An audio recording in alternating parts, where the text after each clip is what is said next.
no pueden entonces formarse ejércitos libertadores. En la época de la segunda intervención no hay guerra civil, como en la primera intervención. Entonces se levanta la Valle, Paz y la Madrid. Ahora no hay, porque no hay gente. No hay gente que se anime. Y ahora los franceses e ingleses, que tienen una escuadra muy poderosa, entran por el río Paraná, cometiendo una cantidad de desmanes. Primero en el Río de la Plata, donde toman Martín García y bombardean ciudades. Y cuando se meten por el río Paraná, Rosas los espera en el río Paraná. Los espera porque él ha formado baterías. La batería más importante es la de la Vuelta de Obligado. Allí hay baterías y hay cadenas que cortan el río. Y entonces los barcos van a tener que detenerse para cortar las cadenas, y entonces serán atacadas por las baterías de tierra. Claro que es una lucha muy desigual, porque los barcos franceses e ingleses son barcos acorazados, son barcos que tienen cañones rayados, que son los últimos modelos de cañones, los obuses Payshan o los cañones Paysard de los franceses. Son barcos muy preparados para la lucha, y Rosas no tiene sino los cañoncitos criollos, muchos de ellos de bronce, que podían mandar una bala a lo sumo a 300 o 400 metros. No tenía el poder de penetración y el poder de los barcos ingleses. Pero no importa, él los espera primero en la Vuelta de Obligado, en Recordó, poco después de San Pedro. Allí él ha puesto la cadena, ha colocado las baterías, lo comanda el general Mansilla como jefe de las baterías, con la orden de resistir todo lo que pueda, no rendirse. Y efectivamente, así pasa. Llegan los barcos, se encuentran ante unas baterías. Valentín Encina, unitario de Montevideo, ha dicho: es locura la de Rosas, ¿qué quiere hacer? ¿Cómo va a poder resistir a los ingleses y franceses que tienen las mejores armas del mundo? Solamente un loco puede hacer esto, pero es una heroica locura. Cuando se acercan los barcos franceses e ingleses, Mansilla da la orden de fuego y luchan todo el día 20 de noviembre del año 45. Caen muchos argentinos, pero como dice Rosas, los gringos no se la van a llevar de arriba. Caen también muchos ingleses y franceses y quedan averiados para muchos de sus buques. Consiguen al final romper las cadenas y cruzar, pero ¿a qué costo? ¿Podría ser beneficiosa una guerra así? Cuando llegan las noticias a Londres y a París de la Vuelta de Obligado, que después fue continuada porque los barcos que cruzaron la Vuelta de Obligado fueron vueltos a atacar en Ramallo, en el Tonelero, en San Lorenzo, en donde hubiera un recodo del Paraná, donde Mansilla transportaba los cañoncitos criollos a lomos de caballo o de lomos de mula, y los establecía como se podía y les seguía tirando a los ingleses y franceses. Y les hacía su baja tras baja a ellos y a el navío de transporte, porque llamaban navío de transporte mercantil, que querían llevar hasta Paraguay y que no llegaron. No pudieron llegar porque no fue imposible. Y cuando llegan las noticias de Inglaterra y Francia, los franceses un poco más, diremos, patrioteros, se entusiasman y hablan del triunfo de Obligado. Y hasta llevan unas banderas que tomaron a Obligado, que no eran banderas de guerra, sino banderas que tomaron en unos botes, en triunfo hasta la tumba de Napoleón. Y bautizan a una calle de París con el nombre de Obligato. Pero esos son los franceses, que son patrioteros y que ellos no han gastado tanto, porque la plata sobre todo es inglesa, pero los ingleses, que les cuesta mucho dinero, no reciben aquello como un triunfo. Es muy caro luchar contra Rosas. ¿Qué se gana con eso? ¿Vamos a poderlo vencer a Rosas?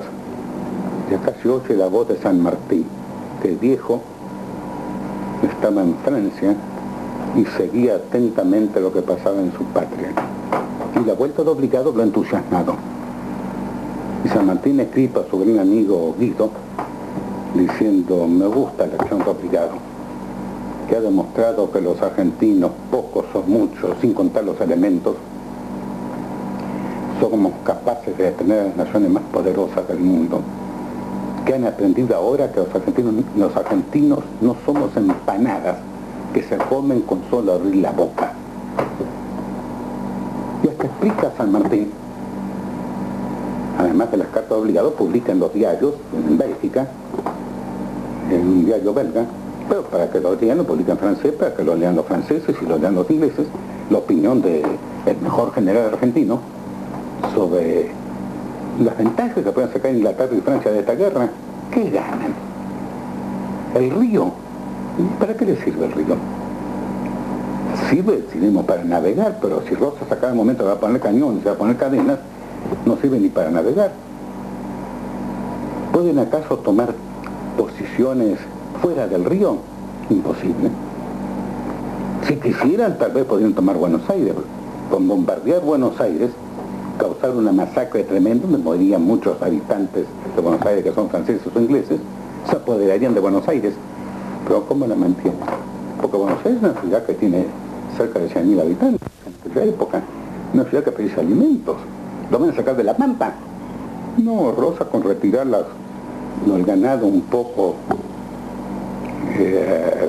lejos de la costa, los va a obligar a capitular. No valen absolutamente nada. La guerra está perdida por la habilidad de este gaucho. Y efectivamente los ingleses y franceses se dieron cuenta, la aventura era una aventura fracasada.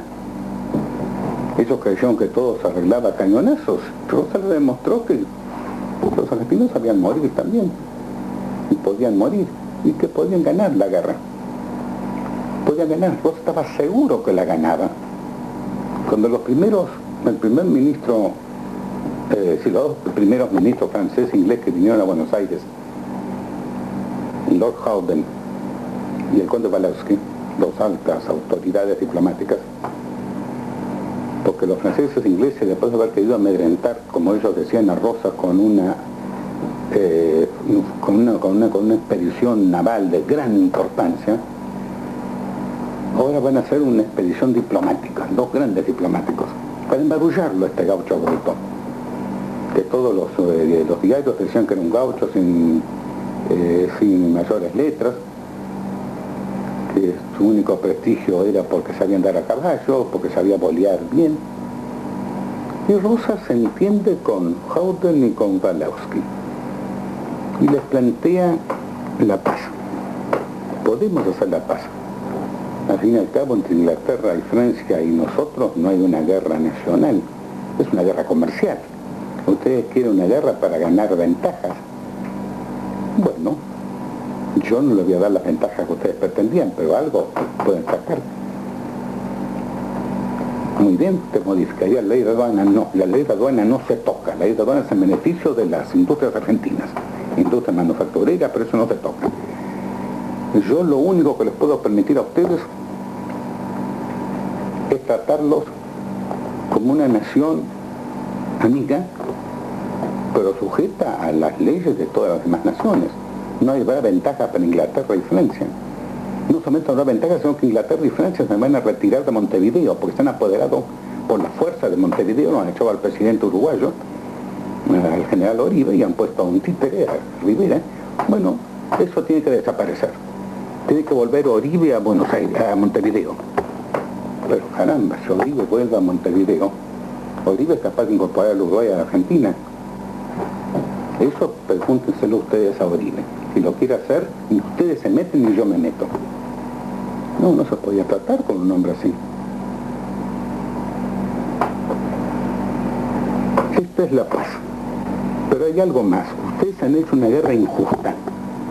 Ustedes han hecho una guerra sin ningún motivo, simplemente para ganar ventajas comerciales. Eso se paga.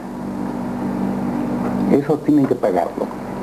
Yo no les exijo dinero, pero tienen que pagar humillándose ante la bandera argentina. Pero ¿cómo es eso, gobernador? ¿Cómo vamos a humillar a Inglaterra y Francia, la primera nación del mundo, ante la bandera argentina? Sí, señor. nosotros vamos a erigir la bandera argentina y ustedes la tienen que saludar con 21 cañonazos sin contestación. O sea que nosotros no saludamos a la bandera inglesa y francesa. Ustedes desagravian la bandera argentina. Yo me limito a eso. Es el triunfo moral para la Argentina, además del triunfo físico que vamos a obtener porque ustedes sacan su imperialismo, Rosa no usa la palabra imperialismo, sacan sus pretensiones comerciales de Montevideo y se llevan a Garibaldi y a todas las tropas contratadas que tienen Montevideo, que han peleado por ustedes, se las llevan. Pero eso es muy difícil. ¿Cómo vamos a humillarnos ante la bandera argentina a Inglaterra, la primera nación de Europa, y a Francia, que junto con Inglaterra puede llamarse primera nación? Y Rosas le dice al Lord Howden, que es el que dice estas palabras: discúlpeme, mi lord, eso lo he encontrado en el mensaje que hace Howden a su gobierno, de las entrevistas con Rosas. Discúlpeme, mi lord, le dice Rosas, la primera Inglaterra y Francia serán las primeras naciones del mundo en Europa, pero aquí la primera nación la Confederación Argentina, ¿o no? Sí, lo era porque peleaba, y ganaba. Muy bien, tuvieron que firmar y tuvieron que humillar a Inglaterra y Francia ante la bandera argentina. Acá está la política de Rosas de defensa de la soberanía. Y finalmente, como último punto, la política que Rosas llama de la defensa de las naciones americanas, si se entiende hispanoamericanas, ante los estados comerciales, o sea, los imperialistas. Porque había que apoyar al Uruguay, que estaba dominado por Inglaterra y Francia. Había que apoyar a Bolivia, que tenía también su intervención inglesa allí. Había que protestar porque los ingleses quisieron tomar Ecuador. Decía, no tomar, y sí, pero en cierto momento ellos apoyaron la expedición de Flores. Toda esa obra que hace Rosas con el archivo americano y la ayuda que promete a todos estos países y que la cumple, en el caso de Bolivia los apoyó en grande para terminar con el poderío militar que había en Bolivia y levantar la figura de un caudillo popular, un curioso caudillo de gran prestigio, Manuel Isidoro Belso, que será desde entonces un firme aliado de Rosas. Todo esto hay que hacerlo por lo americano, por nosotros. Y él estableció en las leyes de la provincia de Buenos Aires, y la hizo establecer en las leyes de distintas provincias, que no había diferencia entre los habitantes de cada país de América. Y cuando al hacer los tratados con Inglaterra y Francia quisieron que se tratara a los ingleses y franceses con benevolencia entre todos los demás extranjeros, Rosas no aceptó porque dice, hay extranjeros y extranjeros. Hay extranjeros con los cuales no tenemos nada que ver, que vamos a poner en el mismo estado que ustedes. Pero hay personas consideradas extranjeras legalmente que son nuestros hermanos, como son los de los países hispanoamericanos, y a eso lo tenemos que dar ventajas. Entonces estableció que la Argentina podía dictar leyes que favorecieran a los países hispanoamericanos, sin por eso estar obligados a favorecer a Inglaterra y Francia. Esa fue la política de Rosas. Esos 4 puntos es lo esencial de la política de Rosas. Son los 20 años más nacionalistas, más poderosos de la Argentina. Bueno, tenemos que seguir en otra clase. ¿Se ve el micrófono?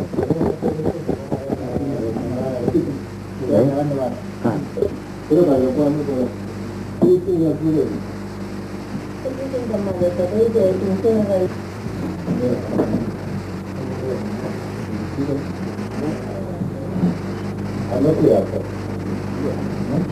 Bien. La Argentina popular, nacionalista, heroica, de los tiempos de Rosas, cayó en 1852, en la batalla de Caseros. No cayó por voluntad de los argentinos. La batalla de Caseros, como lo definió y lo dijo muy bien el general Perón, fue una alevosa traición, porque Porque la Argentina estaba en guerra con el Imperio de Brasil, guerra que no figura en la historia nuestra, la historia común, porque la historia nuestra está toda tergiversada. Esta guerra fue declarada el 18 de agosto de 1851 y era una guerra que la Argentina la ganaba. Tenía dos ejércitos poderosos, uno el ejército de operaciones mandado por el general Urquiza, gobernador de Entre Ríos, y otro el ejército que se llamaba aliado de vanguardia, mandado por el presidente de la República Oriental, pero aliado de la Argentina, Manuel Oribe. Contra ellos Brasil no tenía nada más que su dinero. Brasil era rico, tenía el monopolio de la producción de café, puede decirse, del mundo, tenía muy buena escuadra, pero como ejército no tenía combatientes que se puedan comparar con los argentinos. Y acá sucedió algo alevoso. El Imperio de Brasil, que tenía sobre nosotros la ventaja de tener una aristocracia muy patriota, todo lo esclavista que se quiera, pero muy patriota, que estaba gobernando Brasil, resolvió comprarse al general argentino que mandaba el ejército de operaciones. No voy a entrar en detalles de esto. Se lo compró y el general argentino se pasó con todo su ejército al enemigo. Con lo cual la Confederación estaba vencida, porque el general, otro ejército, el ejército aliado de vanguardia, tuvo que capitular. Y entonces pasaron los brasileños y el ejército que había dejado de ser argentino al unirse con el enemigo, y combatieron en Caseros contra unas cuantas tropas, voluntarios, que preparó Rosas, porque no tenía tropas para luchar. Y fue derrotado, lógicamente, porque tenía que ser derrotado. Sin más no hecho, escribió Rosas la tarde de Caseros a la legislatura, sin más no hecho por la defensa de nuestro honor, de nuestro patrimonio, es porque más no he podido. Fueron sus últimas palabras y se fue. Acá empezó la mala época de la Argentina, la época que en la historia común se la llama con epítetos que no tienen nada que ver, porque se habla de la unidad nacional como iniciada después de la batalla de Caseros, cuando fue precisamente la época de la desunión, porque la antigua Confederación Argentina se dividió en dos partes. Una que mantuvo el nombre de Confederación Argentina, formada por 13 provincias, con capital en Paraná, y cuyo presidente de la República era el general Urquiza, y la otra llamado el Estado Soberano de Buenos Aires, con capital en Buenos Aires y con otra constitución, que tuvo varios gobernadores, Pastor Obligado, Valentín Alsina y finalmente Bartolomé Mitre. Y entre la Confederación y el Estado de Buenos Aires hubo una guerra continua durante muchos años. Pelearon desde 1852 a 1861, 9 años. Eran dos estados separados, cada uno de ellos reconocido por distintas naciones. Es decir, se había fragmentado. Era un cisma y se llama época de unidad nacional, cuando unidad era en la época de Rosas. Finalmente ganó Buenos Aires, cuando ganó la batalla de Pavón en 1861, el gobernador de Buenos Aires, Bartolomé Mitre, y ocupó todo el interior a sangre y fuego. Fue la época en que se mataba los criollos, porque los criollos producían dictadores. Y era cierto, el criollo tenía sus caudillos que lo defendían. El caudillo era el sindicato del gaucho y había que matar a los gauchos. No ahorres sangre de gauchos, es lo único que tienen de humano, clamaba Domingo Faustino Sarmiento a Mitre pocos días después de la batalla de Pavón. Es un abono útil que debemos hacer a nuestro país. Se mataron gauchos hasta decir basta.